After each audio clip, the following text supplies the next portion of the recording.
네, 셀리도 여러분 안녕하세요. 우리 이제 명절 잘들 보내고 계신지 모르겠습니다. 이제 10월 두 번째 주 말씀을 나눌 텐데 해피데이를 앞두고 계속해서 사도행전 말씀을 통해서 어떻게 하나님 나라가 이제 확장되는가 하는 것들을 보게 됩니다. 이제 셀원들과 함께 우리가 이 시리즈를 하면서 어, 하나님 나라라는 그런 개념들을 좀 가지면 좋겠어요. 이게 개인화되는 사회를 우리가 살고 있는데 하나님께서 우리를 부르셔서 이제 그 세상 가운데 어떤 일들을 하고 계신가 하는 것들, 그리고 이제 그냥 니네가 해 그렇게 하는 게 아니 단순히 맡겨두는 게 아니라 그렇게 할 수 있는 힘과 능력까지 주신다는 거죠. 그러니까 예수님이 세우셨고 십자가 부활로 세우셨고 그 일에 우리를 참여하게 하기 위해서 기도도 하게 하시고 또 성령의 능력으로 무장되게 하셔서 이제 지난주에 보게 되는 것은 영혼을 집중하여 볼 수 있는 눈을 열어 주신다는 거죠. 그러니까 한 사람을 볼 수 있는 마음 이런 걸 열어 주신다는 거죠. 우리의 관심 자체가 우리 자신에게만 초점이 맞춰져 있지 않고 하나님의 나라에 우리의 관심을 두게 된다는 말씀을 나누었고, 그리고 더불어서 이제 이번 돌아오는 주에 우리가 나눌 말씀들은 그렇기 때문에 교회가 형성됐는데 그 교회에는 어떤 능력이 있는가라는 거예요. 그러니까 여러분 우리가 복음을 전하지만 사실 여러분 전도되는 그런 방식들을 보면 사람들은 예수님이 안 보이고 하나님이 안 보이기 때문에 사실은 교회를 통해서 하나님을 보게 되고 우리를 통해서 하나님이 어떤 분인지를 알게 되잖아요. 그러니까 우리가 뭐 예수의 향기다, 예수의 편지다 이런 말을 하는데 교회가 어떤 존재인가 하는 것, 교회의 특징들, 이제 교회가 가시적인 하나님의 나라잖아요. 거기에 보이는 그 하나님의 영광들을 보고서 사람들이 예수님을 알게 되죠. 그래서 그런 의미에서 우리가 사도행전 2장 41절에 47절 말씀을 보면 회심한 공동체가 어떻게 이전과 다르게 다른 삶을 살아갈 수 있게 되었는가라는 것들을 보게 됩니다. 그러니까 여러분 우리가 어떤 삶을 살아가는가 하는 것이 사실 전도에 있어서 복음을 전하는 데 하나님 나라를 확장하는 데 있어서 핵심적인 하나님의 방법이 된다는 거죠. 자, 사도행전 2장 41절에 47절을 보면 제가 간단하게 좀 뭐 말씀을 먼저 보면 사도행전을 보시죠. 2장입니다. 2장. 맨 끝부분이거든요. 이 오순절의 어떤 그 역사가 끝나면서 사람들이 베드로를 전해서 베드로를 통해서 듣게 된 복음의 말씀을 듣고 회심하는 일들이 벌어지죠. 그러면서 그 회심하면서 어떤 결과가 일어나느냐. 그 말을 들은 사람들은 세례를 받으면 이날의 신도가 3천이나 더하더라. 그러니까 한 번에 성도가 3천이나 더하는 엄청난 부흥이 일어나죠. 근데 이제 오늘 보면 맨 끝에 보면 47절에 보면 주께서 구원받는 사람을 날마다 더하게 하시니라. 이제 복음이 확장되는 거예요. 그러니까 여러분 지금도 하나님은 교회를 통해서 복음을 확장시키시고 거기서 사용하시는 게 뭐냐면 성도의 삶의 변화라는 거죠. 그 삶에 나타난 복음의 능력들 이런 것들이 세상 사람들에게 도전이 된다, 충격이 된다는 거예요. 그래서 이제 그걸 사실 한 구절로 요약하면 40일이죠. 42절이죠. 사도의 가르침을 받았어요. 복음의 말씀, 예수가 누구신가, 그의 십자가 어떤 의미가 있고 부활이 어떤 의미인가를 받아들이면서 그들이 자 교제, 성찬, 기도라는 변화를 경험하잖아요. 근데 이 교제 중심에 예수님이 있는 거예요. 그리스도의 말씀이 있는 거예요. 그리스도의 말씀들을 나누고 그 말씀들을 서로 격려하면서 그 중심에 항상 예수님이 계시고 떡을 떼며 성찬한다는 거죠. 복음을 늘 기억하고 그 안에서 기뻐하는 공동체. 또 예수의 이름을 부르면서 기도하는 그런 공동체가 되었다. 그때 삶의 어떤 패턴과 삶의 방식이 예수를 믿는 믿음으로 완전히 바뀌었다는 것을 우리가 보게 됩니다. 그러면서 이제 43절부터 계속해서 그들의 어떤 실제적인 변화들이 기록되어 있는데 여기 보면 43절, 43절 먼저 보면 기사와 표적이 많이 나타났다 이런 표현을 쓰죠. 그러니까 그 공동체가 함께 기도할 때 병자들이 낫거나 또 마귀의 권세들이 쫓겨나거나 귀신에 눌렸던 자들이 자유케 되는 그런 역사들이 일어나는 거죠. 여러분 지금도 무당들이 회심하잖아요. 이 악령의 그런 그 공격으로부터 노임을 받잖아요. 자, 기사와 이적이 일어납니다. 또 믿는 사람들이 함께 있어 물건을 서로 통용하고 재산과 소유를 팔아 각 사람의 필요를 따라 나눠주며, 이게 지갑이 회개하는 역사가 일어나는 거죠. 그러니까 물건을 서로 통용한다, 이게 뭐예요? 내 것을 무상으로 빌려준다는 얘기거든요. 같이 쓰자. 그리고 거기서 더 나가서 재산을 팔아서 이제 좀 어려운 사람들을 위해서 나눠주는 그런 일들이 벌어지게 됩니다. 그러니까 예를 들면 이런 거죠. 이제 어려운 사람들이 있는데 바나바라는 사람이 이제 그 다음 장에 보면 나오지 않습니까? 사도들의 발 앞에 자기의 밭을 팔아서 나누어 주었다. 4장에 나오죠. 4장 맨 마지막에 이 부분이 나오고, 이걸 따라하는 아나니아와 삽비라 거짓말이 좀 나오기도 하는데, 자, 예수를 믿다 보니까 하나님이 우리에게 주신 분이 예수님이라는 거, 하나님 그의 아들을 주셨다는 것, 그리고 하나님이 우리의 모든 것을 책임지시는 아버지가 되신다는 것이, 복음이 그들의 삶의 물질관을 변화시키는 거예요. 그러니까 제가 좋아하는 표, 많은 교회들이 이 표를 쓰는데, 하나님을 머리 위에, 물질을 발 아래, 사람을 가슴에, 뭐 이런 말들을 한단 말이에요.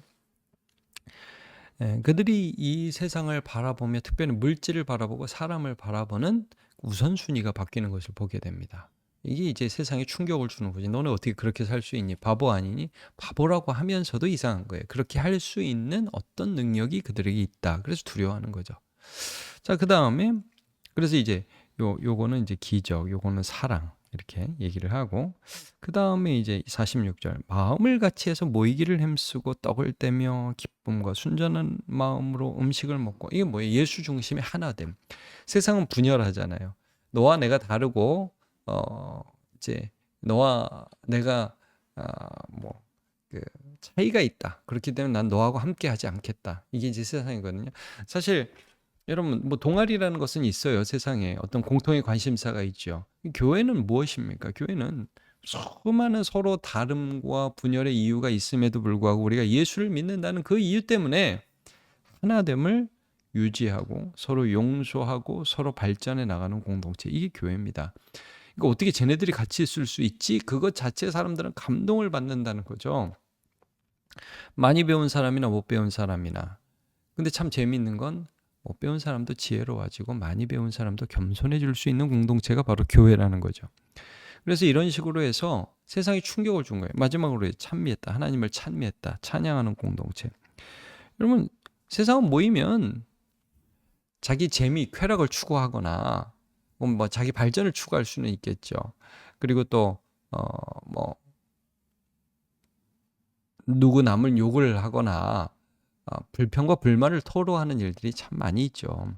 물론 요즘에 이제 자기 개발이나 좀 긍정적인 부분들로 사람들이 모이는 것은 또 좋은 일입니다. 근데 여러분, 다 자기에게 집중이 되어 있거든요. 근데 교회 공동체는 아주 독특한 공동체, 하나님을 찬양하는 공동체입니다. 하나님의 일하심이 나의 존재를 있게 하고 있게 할 것이다 라는 것을 기억하면서 늘 예수 그리스도 안에서 이루신 구원과 오늘도 베풀어 주신 은혜 때문에 하나님을 찬양하는 공동체라는 것이죠.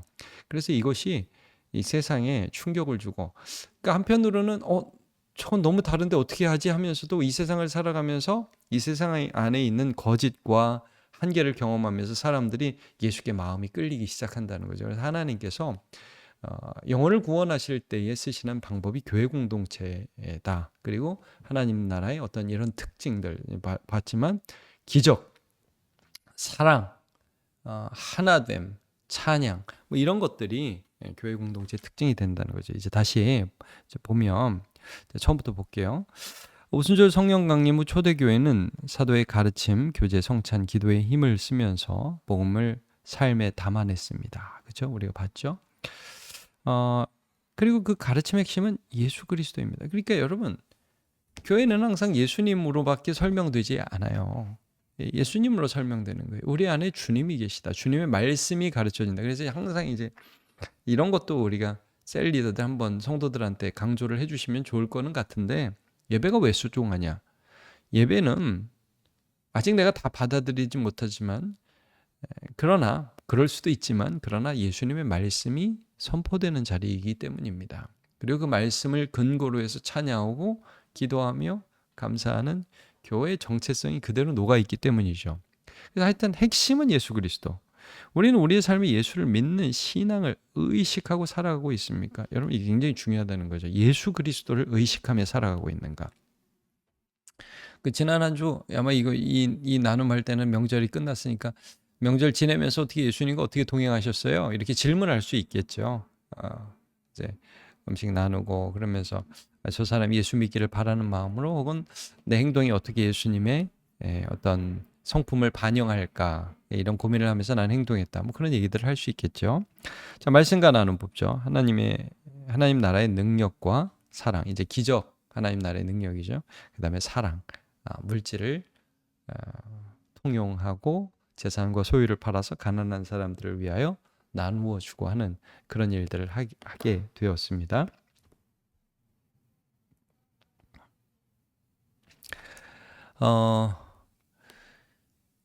이제 우리는 어떤 경험을 하고 있는가? 자, 하나님 능력이 치유, 회복으로 나타나며 불신자가 회심하는 일을 경험한다. 이게 우리가 기도해야 된다는 거예요. 불신자를 위해서 특별히 기도하면서 물론 우리의 치유도 경험해야 되겠지만 특별히 전도하려고 하면서 어떤 사람이 귀신의 권세에서 노인받기를 원하고 그리고 치유되기를 원하고 그러니까 저도 이제 아픈데 참 붙들 데가 없어서 교회 나오는 분들을 보면 더 기도하게 돼요. 우리 교회 그런 분들이 계셔요. 그러니까 굉장히 사회적으로도 어렵고 버림받고 좀 힘든데 교회에 와서 위로받고자 하는 분들이 계시거든요. 하나님 그들을 치유하여 주시옵소서 기도하게 돼요.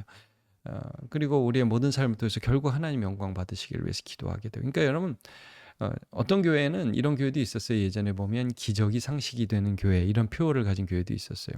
저도 좀 그걸 기도하게 됩니다. 하나님 내 능력으로 할 수 없는 것을 하나님이 늘 해주시기를 바랍니다. 두 번째 예수님을 따라 재정과 시간을 기꺼이 나누며 이웃을 섬긴다. 그렇죠.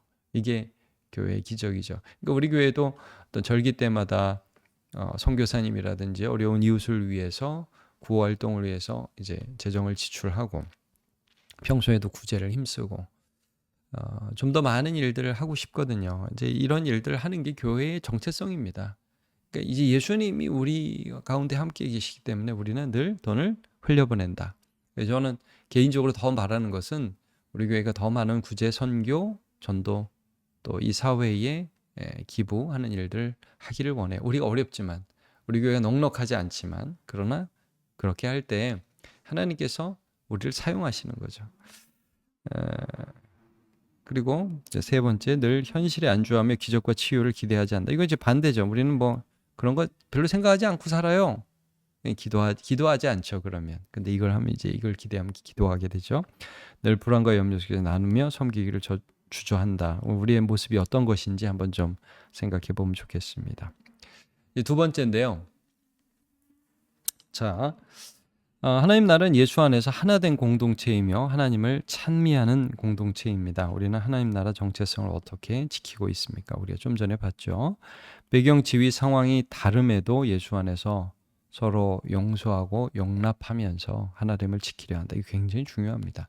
그러니까 교회는 독특해요. 근데 이게 하나됨 자체가 우리 가운데 예수님이 있다는 거거든요. 여러분 우리 애들 키우다 보면 애들이 다 다르잖아요. 예전엔 정말 그랬죠. 그러면 좀 더 뭐 진짜 잘 사회에 적응하고 성공하는 자녀가 있을 수도 있고 어려움을 겪는 아들, 딸이 있을 수도 있잖아요. 근데 다 한 부모의 자녀이기 때문에 사랑 안에서 하나가 되죠. 여러분 교회는 그런 거예요. 그래서 교회는 예수가 함께 있기 때문에 하나됨이 이제 늘 있고 그래서 중요한 게 사실 제가 여기도 썼지만 용서입니다. 용서. 서로를 용서하고 회복하고 그 관계를 끊어내지 않으면서 함께 가는 것이죠. 교회 안에 싸울 수 있습니다. 분열의 모습이 있을 수 있죠. 고린도 교회도 그랬으니까요. 근데 분열이 완전 분열로 끝나는 게 아니라 다시 그 가운데에서 예수의 이름으로 모이면서 우리가 조금씩 성장, 성숙해 나가는 것이죠. 자, 두 번째, 나와 다른 사람에 대해서는 멀리한다. 반대죠. 우리는 어떤 삶을 살아가고 있습니까? 그러니까 너무 친해지지 않을 수도 있어요. 제가 늘 말씀드리지만 어떤 면에서 우리는 완전히 친해질 수 없는 사람도 있을 수는 있습니다. 그러나 얼굴 보고 함께 기도하면서 격려하면서 가는 거예요. 그게 가식이 아니라고요. 그게 사랑이고 그게 교회라는 말이죠. 함께 하나님의 일하심을 믿으며 찬양하고 감사한다. 이게 찬양하고 감사하는 공동체. 근데 이제 교회라는 이름을 위해서 늘 모여가지고 그냥 내 안에 있는 불만과 악독을 쏟아낸다. 그러면 이제 교회다움을 잃어버리는 것이죠. 우리의 모임이 어떤지 다시 한번 점검해 보면 좋겠습니다. 자, 마치면서 읽어볼게요. 복음이 우리 삶에 담겨질 때 세상은 하나님을 보게 되고 구원의 역사가 일어납니다. 이번 주에 한 가지를 구체적으로 실천해 보시죠. 누군가를 위한 담대한 기도, 이웃을 피워주는 나눔, 이웃의 필요를 채워주는 나눔, 먼저 다가가는 화해와 용서. 뭐 이 중에 한번 우리 뭐 해볼까요? 이런 걸 셀에서 한번 나눠보시면 좋겠어요. 그래서 우리 삶을 통해 하나님 나라가 확장되는 놀라운 역사에 함께 참여하는 저와 여러분 되시기를 바랍니다. 네, 수고하셨습니다. 해피데이를 위해서 좀 계속 기도해 주시고 셀 모임 할 때 VIP들 위해서 항상 기도하는 시간 마무리해 주시기를 바랍니다. 감사합니다.